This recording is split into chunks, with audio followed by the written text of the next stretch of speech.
La periodista Sol Carrero reveló que su intensa entrevista con el ministro Santibáñez no solo dejó momentos lensos en pantalla, sino que también hubo sorpresas detrás de cámaras. Lo más impactante fue descubrir que el ministro tenía acceso al reportaje antes de su emisión, lo que levantó sospechas sobre quién le filtró la información y hasta qué punto estaba involucrado. Seguramente ustedes estuvieron acompañándonos el domingo pasado y si no, por ahí que han visto extractos de una entrevista muy intensa que tuvimos con el ministro Santibáñez. Pero no solo fue intenso lo que ustedes vieron en pantalla. Detrás de cámaras también sucedían cosas. Y por la importancia de lo que sucedió ese día, de lo que descubrimos ese día, que el ministro tenía acceso a nuestros textos antes de que los... Carrero y su equipo decidieron investigar a los allegados del ministro para entender cómo obtuvo el reportaje. Durante la entrevista, Santibáñez señaló a un supuesto colaborador que, según él, fue el responsable de la filtración. Sin embargo, este personaje no existía, lo que generó aún más dudas sobre la veracidad de su versión y la posible manipulación de información. Que fueran emitidos, es que hemos querido indagar un poco más en quiénes son las personas que lo acompañan de cerca y cómo reaccionaron en ese momento en el que el ministro decía que uno de ellos, que ustedes van a saber que no existe, supuestamente, era quien le había proporcionado el texto de nuestro... Sol Carrero denunció en vivo que alguien filtró el reportaje completo antes de su emisión, lo que evidenciaría un acceso irregular a documentos internos del programa. Durante la transmisión, exigió respuestas al ministro Santibáñez, quien evadió señalar a un responsable claro. En medio del tenso momento, Carrero pidió identificar a la supuesta persona implicada, aumentando aún más la incertidumbre. Reportaje, ese es el texto completo de nuestro reportaje. Significa que alguien está accediendo irregularmente, ilícitamente, a los documentos de este programa. Habría que preguntarle justamente a mi jefe de prensa. Está en el estudio su jefa de prensa. ¿Dónde está? ¿Por qué no me dice quién le pasó el texto? Está por ahí por favor.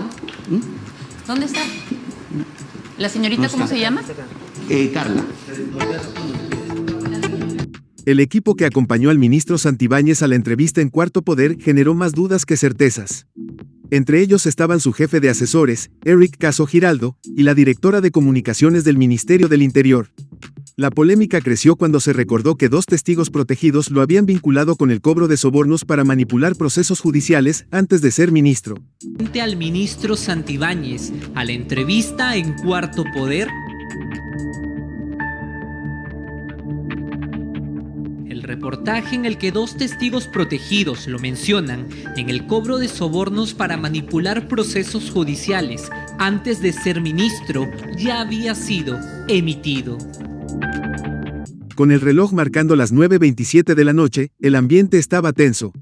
Santibáñez avanzó con prisa hacia el ascensor, seguido de su equipo de seguridad y su edecán. La tensión era palpable cuando llegaron al tercer piso del canal. Apenas se abrieron las puertas del ascensor, el ministro salió de inmediato y entró al set de Cuarto Poder, donde lo esperaba una entrevista que lo pondría contra las cuerdas. El reloj marcaba las 9:27 de la noche. Con el tiempo sumamente apretado, el ministro apuró el paso hacia el ascensor. Tras él, su equipo de seguridad y su edecán lo seguían con la misma prisa. Pasos más atrás caminaban Eric Caso Giraldo, jefe de gabinete de asesores, y Adriana Rodríguez, directora de comunicaciones del Ministerio del Interior. Ya en el tercer piso del canal, el ministro sale del ascensor, casi de inmediato. Justo cuando la entrevista con el ministro Santibáñez ya estaba en marcha, apareció un nuevo personaje en la escena. Con papeles en la mano, Carlos Camacho Sánchez, asesor del ministro, ingresó como parte de la comitiva. Su llegada no pasó desapercibida, ya que parecía traer información clave para el titular del Interior, mientras las cámaras registraban cada uno de sus movimientos. La entrevista ya estaba iniciando. Llegó otro personaje como parte de la comitiva del ministro del Interior. Con papeles en la mano, las cámaras registran a Carlos Camacho Sánchez, asesor del ministro Santibáñez.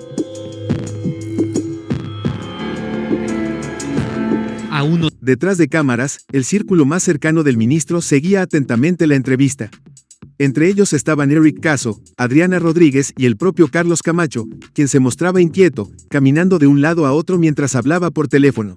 De pronto, colgó y se dirigió al coordinador del estudio para anunciar que el ministro presentaría en vivo una conversación de WhatsApp. 2 metros, detrás de cámaras, su círculo más cercano, el mismo que lo acompaña a todas partes, observaba y escuchaba la entrevista con atención. Permanecen juntos Eric Caso, Adriana Rodríguez y Carlos Camacho. Este último comienza a moverse de un lado a otro mientras habla por teléfono.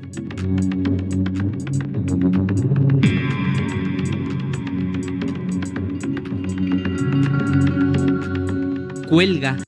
La tensión llegó a su punto máximo cuando Santibáñez reveló que había tenido acceso al reportaje antes de su emisión. Sin titubeos, mostró en Televisión Nacional que tenía el texto de la investigación periodística, exponiendo así una filtración evidente. Ante la sorpresa de los periodistas, se le pidió que enseñara las pruebas del chat, lo que dejó en evidencia el acceso irregular a información confidencial. Se acerca al coordinador del estudio para anunciarle que el ministro mostraría una conversación de WhatsApp desde su celular.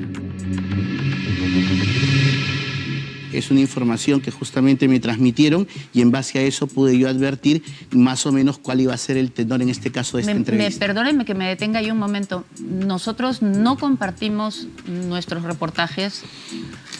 Por favor, ¿me puede enseñar el chat que dice que ha tenido, con el que han compartido con usted? Sí, por supuesto, te lo puedo enseñar sin ningún problema. ¿Cómo es que se desarrolla el tema? Santibáñez revelaba en Televisión Nacional que había accedido a material confidencial.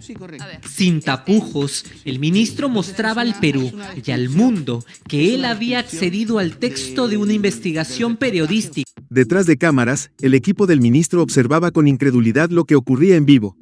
Santibáñez, sin titubeos, afirmaba que tenía en su poder el reportaje completo antes de su emisión. Su directora de comunicaciones, Adriana Rodríguez, lucía completamente desconcertada, incapaz de comprender cómo su jefe podía estar mostrando semejante evidencia en Televisión Nacional. Detrás de cámaras, su equipo miraba y escuchaba con asombro cada palabra que el ministro Santibáñez empezaba a decir. Eso no es una descripción del reportaje, ese es el texto completo de nuestro reportaje. El desconcierto era evidente en el círculo del ministro. Su directora de comunicaciones, Adriana Rodríguez, parece no entender lo que pasaba, ni lo que el ministro enseñaba en Televisión Nacional. Los periodistas de Cuarto Poder no podían creer lo que escuchaban. Nadie de la producción había compartido el texto con el ministro, y sin embargo, él lo gía en sus manos. Santibáñez intentó justificarse diciendo que, al finalizar el programa, su equipo revelaría quién le filtró el documento.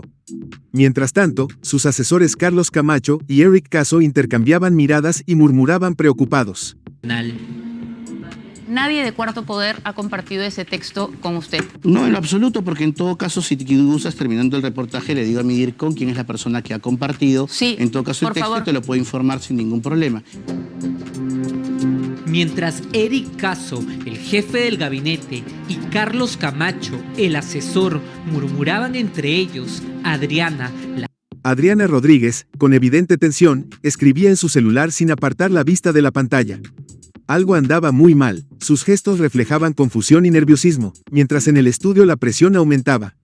El ministro parecía no medir el impacto de sus declaraciones y, con cada palabra, su equipo entraba en mayor crisis. La jefa de comunicaciones escribía en su celular, algo estaba mal. La periodista lo confrontó, ¿usted no se da cuenta gravedad de lo que está diciendo? El ministro, sin la inmutarse, insistía en su versión. Sus propios asesores no podían ocultar su incomodidad, caminaban inquietos, hablaban entre ellos y, entre el nerviosismo, dejaban ver su molestia ante la insólita revelación de su jefe. Creo que usted no se da cuenta de la gravedad de lo que está diciendo. No, es que que un ministro del Interior tenga el texto de un periodista que no lo ha compartido con usted, ni lo ha compartido con su equipo de prensa. Cada palabra del ministro alimentaba la tensión en su equipo. Caminaban, hablaban y... ¿Qué otras revelaciones saldrán a la luz sobre esta polémica filtración dentro del Ministerio del Interior?